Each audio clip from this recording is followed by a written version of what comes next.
Hi YouTube, welcome to another edition of Horror Hands, and this is going to be my DVD and Blu-ray update for December.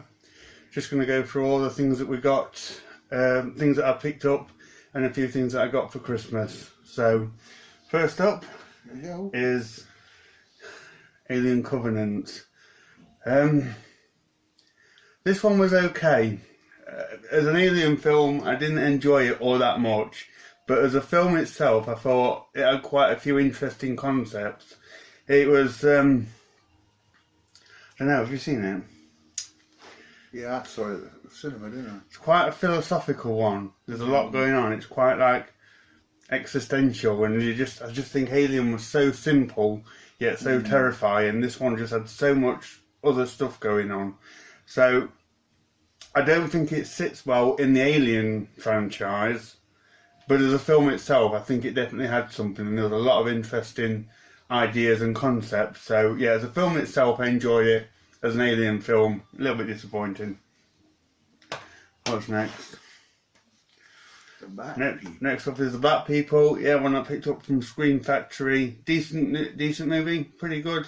Guy gets bit by a bat and he has these funny turns which leads him to kill people. So, pretty good. Looks a bit like a werewolf look-alike if you can see him on the back. Yeah, he is a bit werewolfy, but yeah. Can he fly? He doesn't fly, no.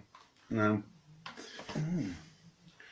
next up is Bloodhook from Vinegar Syndrome.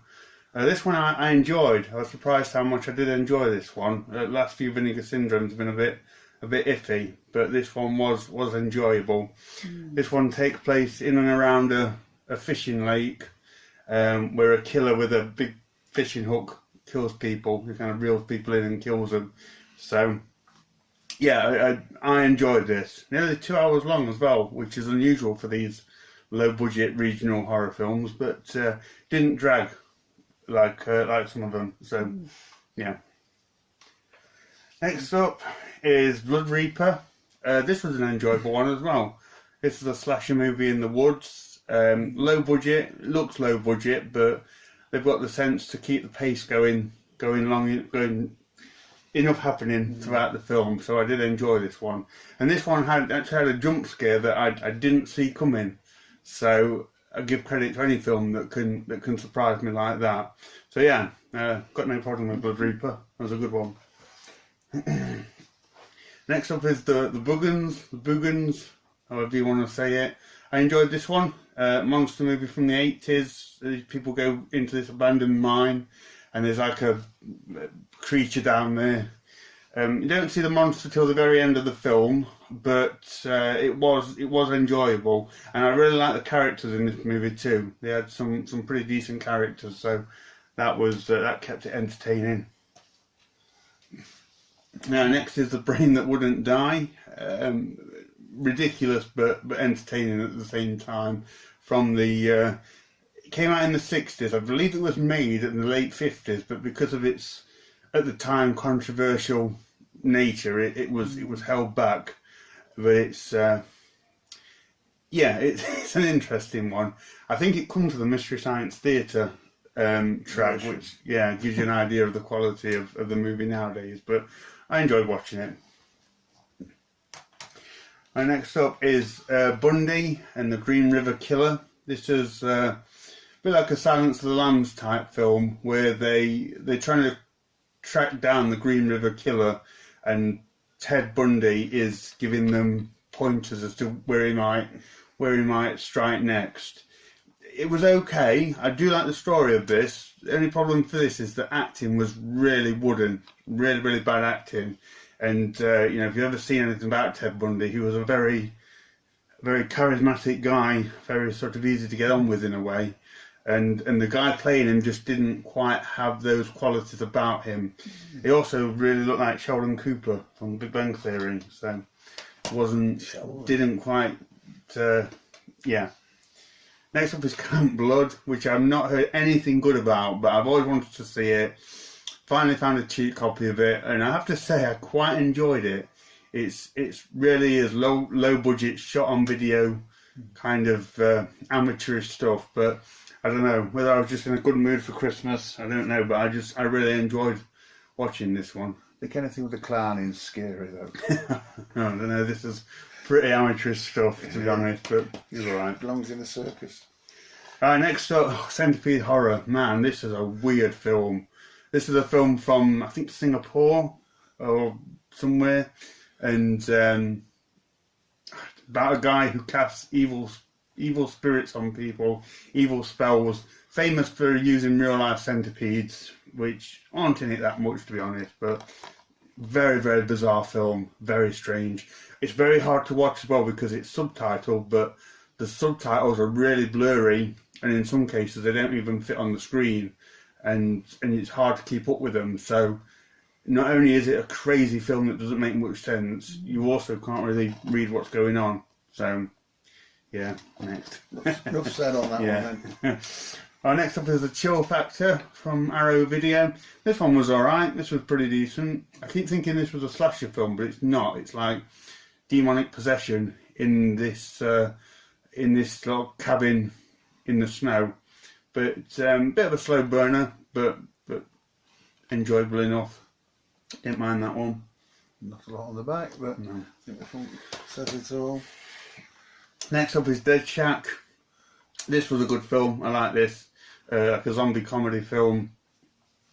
It's about these kids who they find this house where this woman lives. The woman's played by Lauren Holly, and she kind of keeps zombies as family and kind of lures people to the house for the zombies to eat them. And the kids come upon this and sort of try and fight her and kill the zombies really. But I had a lot of fun with this. It was a good film, very entertaining. So yeah, recommend that one. Our next one is Down a Dark Hall. This one had potential. I like the setting of this. I like the moody atmosphere of it, but ultimately it was just too dull. Bit of a dud this one was, unfortunately. So yeah. That's on Netflix, that one. Is it? Yeah. Mm-hmm. Oh, I've seen your review. Right, yeah, next up, one I've actually reviewed twice, Exorcist 3. So, if you watch my reviews, you know I watched the director's cut first and really didn't like it, really couldn't get on with that, but then was told to go back and watch the theatrical version, which I did, and thoroughly enjoyed it. Really, really liked that theatrical cut of this movie. Not too sure why the director's cut is even around, to be honest, but yeah, highly recommend Exorcist 3. I can see why everyone says that it's the sequel to watch in this franchise. Yeah. Have you seen that? I saw it again at the cinema years ago, but it's nice that people pointed that one out to you and actually you sort of went back and watched it and you know, enjoyed it more.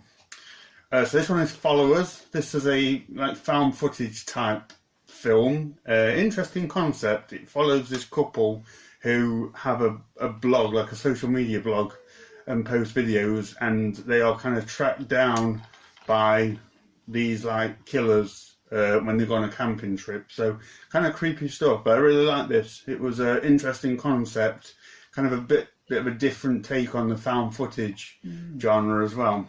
So yeah, pretty cool. Thumbs up. Next one is Frankenstein Unbound. This is one that Death Central sent me earlier in the month, and watched this one. This one was a bit of a crazy one. Not what I was expecting. Starts out in the future, in kind of like a Back to the Future Part 2 future, which threw me off. And then John Hurt, who's this guy, gets taken back to olden times, and it kind of then follows the typical Frankenstein lore. But yeah, a bit all over the place, this one. Not sure what to think of that, but thank you, Death Central, for sending me that. The rest that they sent I really enjoyed. This is a lovely box, isn't it? Yeah, this is the 4K steelbook for Godzilla, King of the Monsters.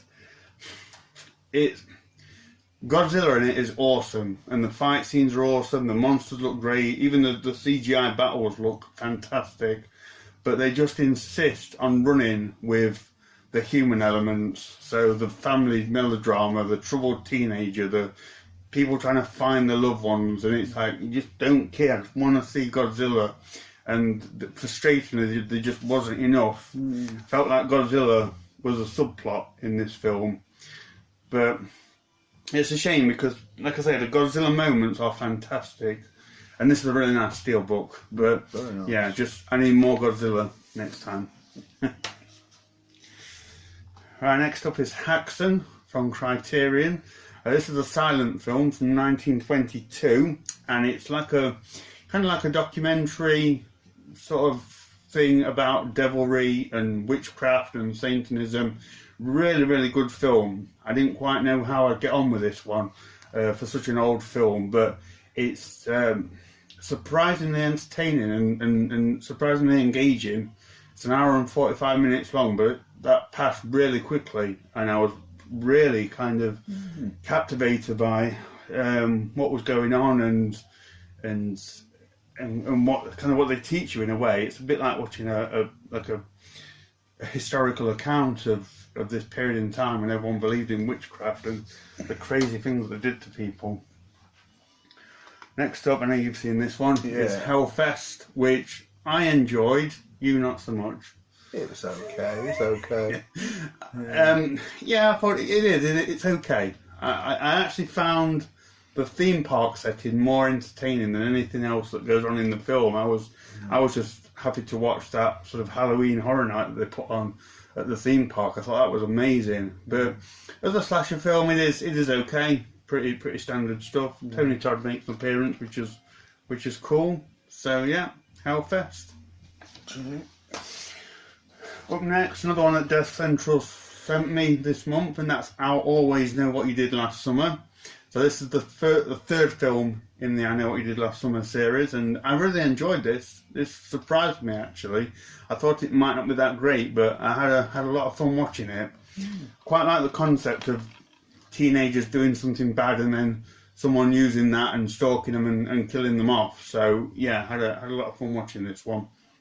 Again, thank you for Death Central for sending me that.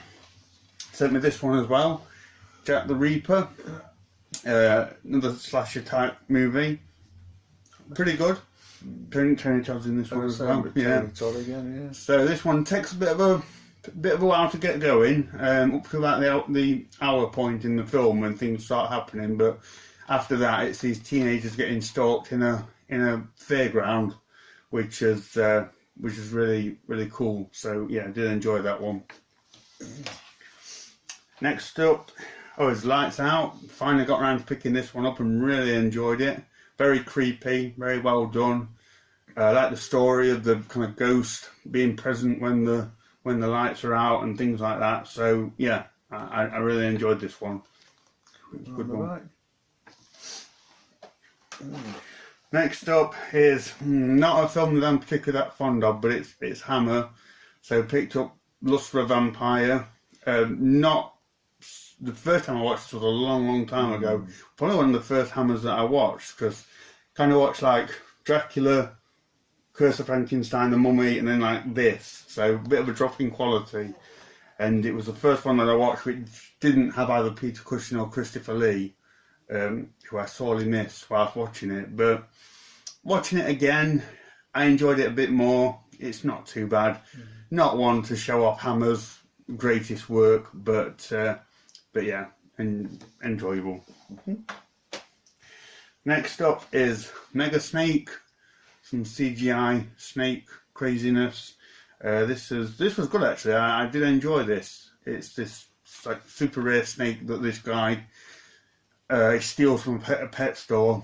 It ends up getting out. It grows at an exponential rate and turns into a giant killer snake that terrorizes this town.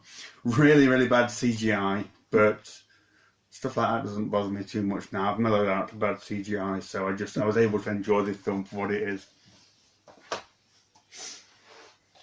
Right, next up is Mutant Man.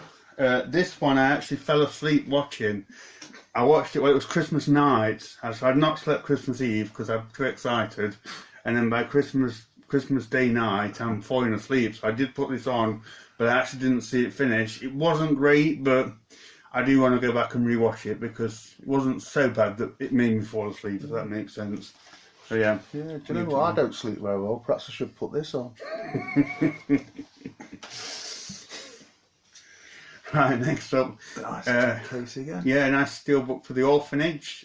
I watched this years ago and remembered it being good, and couldn't remember much about it. So my mum and dad were nice enough to get it me for Christmas. Santa bought it. Yeah. And watched it again, realised that I couldn't remember anything from it, and yeah, really liked it. Has a devastating twist at the end. But it's a really good film, really good storytelling, very well made, very atmospheric. Highly recommend The Orphanage. It's foreign and subtitled, but if you're okay with that, then check it out. Another Steelbook. This is Pet Sematary, the remake. So I reviewed this on my channel, and this one got some real mixed reviews. I liked it, and my review said that I liked it, but I got a lot of comments saying from people who said they hated it, and then a lot of comments from people saying they really liked it and they didn't understand why it got so much hate. So maybe one that you need to make up your own mind on this one, but it's definitely had an interesting response from people. I thought it was good. It was alright. Next up, another one from Death Central, Phantasm 4, Oblivion. Not watched this one yet. I know everyone's picking up the awesome Phantasm Blu-ray in the Sphere, but I just thought I'd get this one because it's not one that I owned, and he was giving that away, so it's cool. In the back shot. Next up, another one from Death Central, Scary or Die.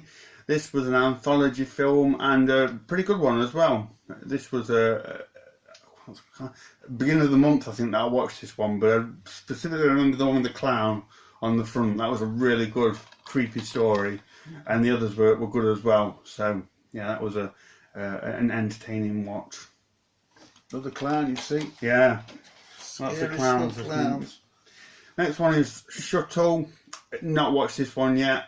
I'm going to give it a watch in the next couple of days, but just looked interesting. Looks like it's got a few twists in it, so yeah, I'll give that a watch. Turn it around. Right, next up we've got a Slaughterhouse release from Vinegar Syndrome. This one I really enjoyed. I did have a lot of fun watching this. Very kind of, obviously takes a lot of inspiration from Texas Chainsaw Massacre. See, this is cool because you can get them out and show them. So, yeah, and that's what it looks like on the inside. So yeah, really nice packaging again from Vinegar Syndrome. They really do create these really nice slip cases. So yeah, I enjoyed Slaughterhouse. There we go. Next one is Slithis, which I was really happy to get. Got this one for Christmas. This is about a monster that comes from like toxic waste and kills off a few people around California. For some reason I love monsters from toxic waste, so this one was right up my alley. And watched this one last night and really enjoyed it. And it kind of turned into Jaws at the end because they get on a boat and hunt it down, so that was fun to see. So yeah, Slithis. Next up is Slumber. This one wasn't great, to be honest. I only watched it a few days ago and I've already forgotten most of what it was about. She's like a sleep therapist or something, and this family being haunted by demons, and she's got demons of her own or something, but just, yeah, couldn't get into that one that much. Bit of a dull one.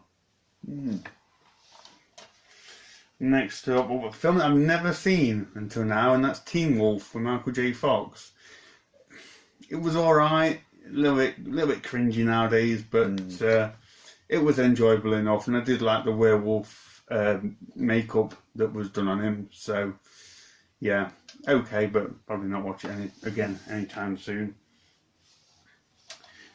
Next up is Terror Trap. This was a pretty good film. I enjoyed watching this. Pretty much the same as Hostel, just takes place in a motel rather than a hostel, and people are like lured there for this syndicate who like to hunt and kill people. But yeah, pretty good stuff.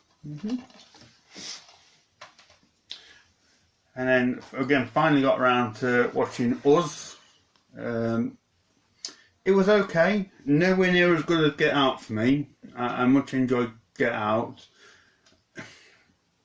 Trying to think, but again, I haven't watched this for a while, but Yeah, it was okay. Interesting story with the doppelgangers, but it just seemed a bit too out there for me. I don't know. Yeah, it was all right. It was okay. And then finally, is Winter Beast, which is... Go on, describe it. This divides me and my dad. You're not such a fan of it. I thought it was excellent. If you're into chunks of plasticine going around murdering people, then yeah, it'll be up your street. Chunks of plasticine murdering people, that's a good way to put it. It's not a good film. I enjoyed it. It's very low budget, but it has the most incredible stop motion effects, I think, of any film. It's like if Ray Harryhausen had done the effects for Evil Dead. It's kind of like that. There's a lot of talking in it. There's a lot of sort of kind of scenes to fill out the running time of people talking and people that shouldn't really talk all that much because they're not that good actors. But in between all that is the most incredible scenes of these random monsters killing people in stop motion fashion. And I thought it was excellent. I thought it was great. I'm just glad I've got the video.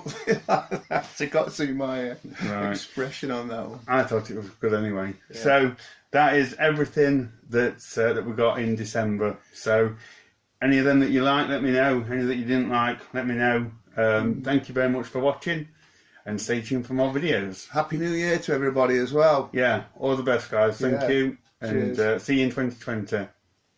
Bye.